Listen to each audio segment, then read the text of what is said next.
السلام علیکم ناظرین، جیسے ہم نے پہلے کہا تھا کہ حکومت پاکستان جس طرح سے قومی اسمبلی میں قرارداد لا رہی ہے تو اس قرارداد کے اوپر یورپی یونین کی طرف سے بھی رد عمل آ سکتا ہے، اور جس روز یہ ایوان زیریں میں قرارداد لائی جا رہی تھی اس روز جو یورپی سفراء ہیں وہ ایوان کی کارروائی کا بغور جائزہ لے رہے تھے، اور اس کے ساتھ ساتھ جو بین الاقوامی میڈیا تھا وہ بھی پارلیمنٹ ہاؤس کے باہر موجود تھا اور لمحہ لمحہ کی جو رپورٹنگ ہے وہ کر رہا تھا۔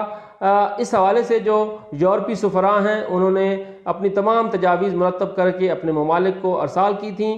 انہی تجاویز کی روشنی میں یورپی پارلیمنٹ کا اجلاس ہوا اور اس میں ایک متفقہ قرارداد منظور کی گئی۔ اس قرارداد میں جیسے ہم پہلے بتا چکے ہیں کہ یہ کہا گیا تھا کہ آزادی اظہار یقینی بنایا جائے، انسانی حقوق یقینی بنائے جائیں، توہین مذہب کے قانون کا غلط استعمال روکنے کے ساتھ ساتھ اس میں اصلاحات یا پھر اسے ختم کیا جائے، مذہبی اقلیتوں خصوصاً قادیانیوں کے ساتھ جو سلوک ہے اسے بہتر کیا جائے اور انہیں مذہبی آزادی دی جائے، یہ بنیادی مطالبات تھے۔ اور ساتھ یہ کہا گیا تھا کہ اگر پاکستان یورپی پارلیمنٹ کی اس قرارداد پر عمل درآمد نہیں کرتا تو پھر اس کا تجارتی درجہ GSP+ کا ختم کر دیا جائے، اور بتایا جائے کہ یورپی ممالک جو ہیں وہ پاکستان کے ان اقدامات پر ناراض ہیں۔ اس قرارداد کے بعد مسلسل حکومت پاکستان مشاورت کر رہی تھی، اور گزشتہ روز ایک اعلیٰ سطحی اجلاس ہوا جس میں تمام متعلقہ حکام نے وزیر اعظم کو بریفنگ دی ہے۔ اس اہم ترین اجلاس میں وزارت داخلہ، وزارت دفاع، وزارت مذہبی امور، وزارت انسانی حقوق سمیت متعلقہ اداروں کے اہم نمائندگان اور وزراء نے شرکت کی۔ وزیر اعظم عمران خان کا یہ کہنا تھا کہ ہم یورپی پارلیمنٹ کی جو قرارداد ہے اس کا جائزہ لے رہے ہیں، البتہ ہم یہ واضح کر دینا چاہتے ہیں کہ تحفظ ناموس رسالت پر کوئی کمپرومائز نہیں ہوگا۔ GSP+ کو تحفظ ناموس رسالت کے ساتھ نہ جوڑا جائے۔ اس کے ساتھ ساتھ انہوں نے یہ کہا کہ یہ انسانی حقوق کا معاملہ ہے۔ ایک طرف یورپی پارلیمنٹ یہ کہتی ہے کہ انسانی حقوق جو ہے اس کی پاسداری کی جائے، لیکن دوسری طرف امت مسلمہ کے حقوق جو ہیں انہیں پامال کیا جاتا ہے توہین آمیز خاکوں کی صورت میں، تو یہ کسی صورت قابل قبول نہیں ہے۔ البتہ جہاں تک بات ہے آزادی اظہار اور انسانی حقوق کے معاملات کو مزید بہتر کرنے کی، تو اس حوالے سے حکومت پاکستان اقدامات اٹھائے گی، لیکن ہم یہ واضح کرتے ہیں کہ نہ تو تحفظ ناموس رسالت پر کوئی سمجھوتا ہوگا اور نہ ہی قادیانیوں کا جو غیر مسلم کا سٹیٹس ہے اسے ختم کیا جائے گا۔ اور اس حوالے سے دستور پاکستان بالکل واضح ہے، پاکستان میں اقلیتوں کو مکمل تحفظ ہے اور انہیں مکمل مذہبی آزادی بھی حاصل ہے۔ ساتھ ساتھ حکومت پاکستان نے اس معاملے پر مزید غور کرنے کا فیصلہ کیا ہے۔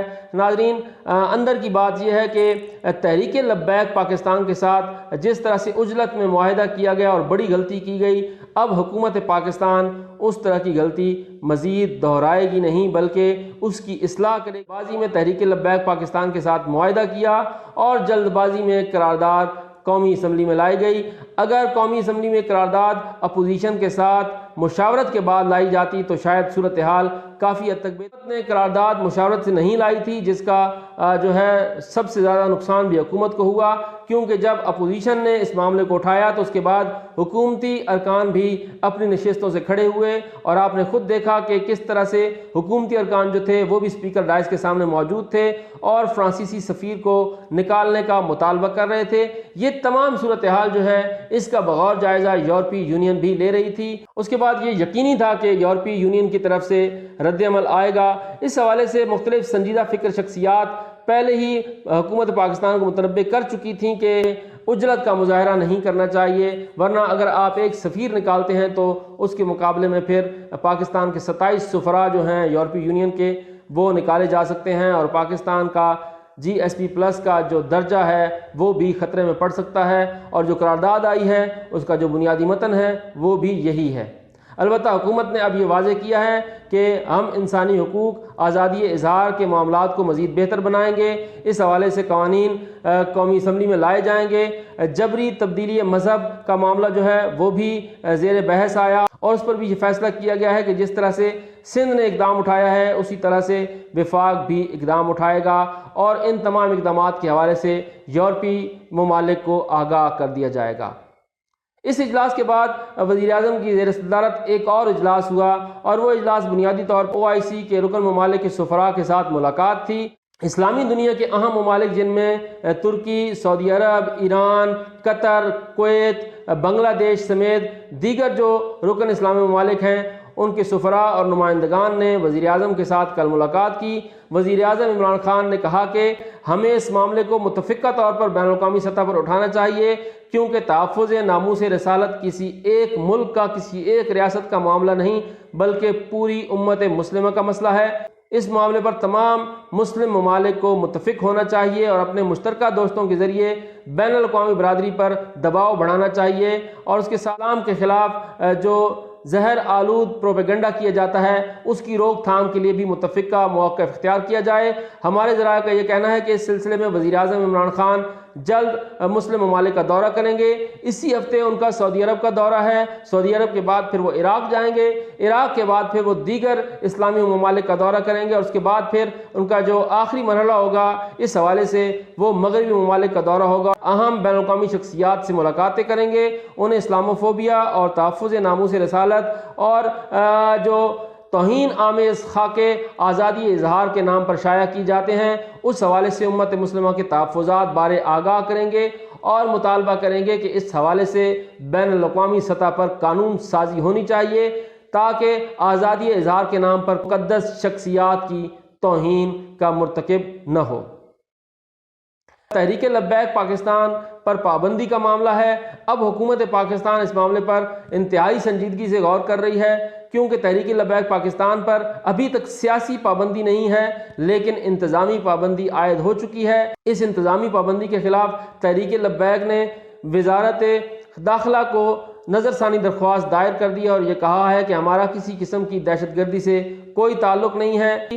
وزارت قانون اور وزارت داخلہ کی جوائنٹ ایکشن کمیٹی ہے جو اپنی سفارشات مرتب کرے گی۔ جب وزارت داخلہ کو یہ تجاویز پیش کی جائیں گی تو اس کے بعد وزارت داخلہ وفاقی کابینہ کے سامنے اس معاملے کو رکھے گی اور پھر وفاقی کابینہ اس کا فیصلہ کرے گی۔ لیکن ہمارے ذرائع یہ بتا رہے ہیں کہ حکومت نے سیاسی طور پر پابندی لگانے کے حوالے سے بھی غور شروع کر دیا ہے اور آئندہ چند دن میں سپریم کورٹ میں اس حوالے سے ریفرنس بھی دائر ہو سکتا ہے۔ اگر ریفرنس منظور ہو گیا تو پھر تحریک لبیک پاکستان پر سیاسی طور پر پابندی لگ جائے گی اور پھر الیکشن کمیشن کی فہرست سے اس کا نام بھی خارج کر دیا جائے گا۔ لیکن اگر سپریم کورٹ اس کو تسلیم نہیں کرتی تو پھر حکومت کی پابندی جو ہے وہ غیر مؤثر ہو جائے گی۔ البتہ ناظرین، کراچی کے جو ضمنی انتخابات ہوئے ہیں اس میں تحریک لبیک تیسرے نمبر پر آئی ہے اور اس نے حکمران جماعت سے بھی زیادہ ووٹ حاصل کیے ہیں، اور اس کے ساتھ ساتھ کراچی کی جو دو بڑی جماعتیں متحدہ قومی موومنٹ اور PSP ہیں ان سے بھی زیادہ ووٹ حاصل کیے ہیں۔ اس لحاظ سے ابھی تک تحریک لبیک پاکستان سیاسی طور پر فعال ہے۔ اس معاملے کا بھی جائزہ لیا جا رہا ہے۔ انتہائی اہم مرحلہ ہے کیونکہ ایک طرف FATF کا معاملہ ہے۔ جون تک پاکستان نے FATF کے 27 نکات میں سے جو 3 نکات رہ گئے ہیں ان کے حوالے سے بھی اپنی رپورٹ دینی ہے، اقدامات کرنے ہیں، اور دوسری طرف GSP+ کے درجے کو بچانے کے لیے بھی پاکستان نے اقدامات کرنے ہیں۔ اس کے علاوہ 25 سے 30 لاکھ پاکستانی مختلف یورپی ممالک میں بھی موجود ہیں۔ تو پاکستان حکومت اس حوالے سے تمام امور کا جائزہ لے رہی ہے۔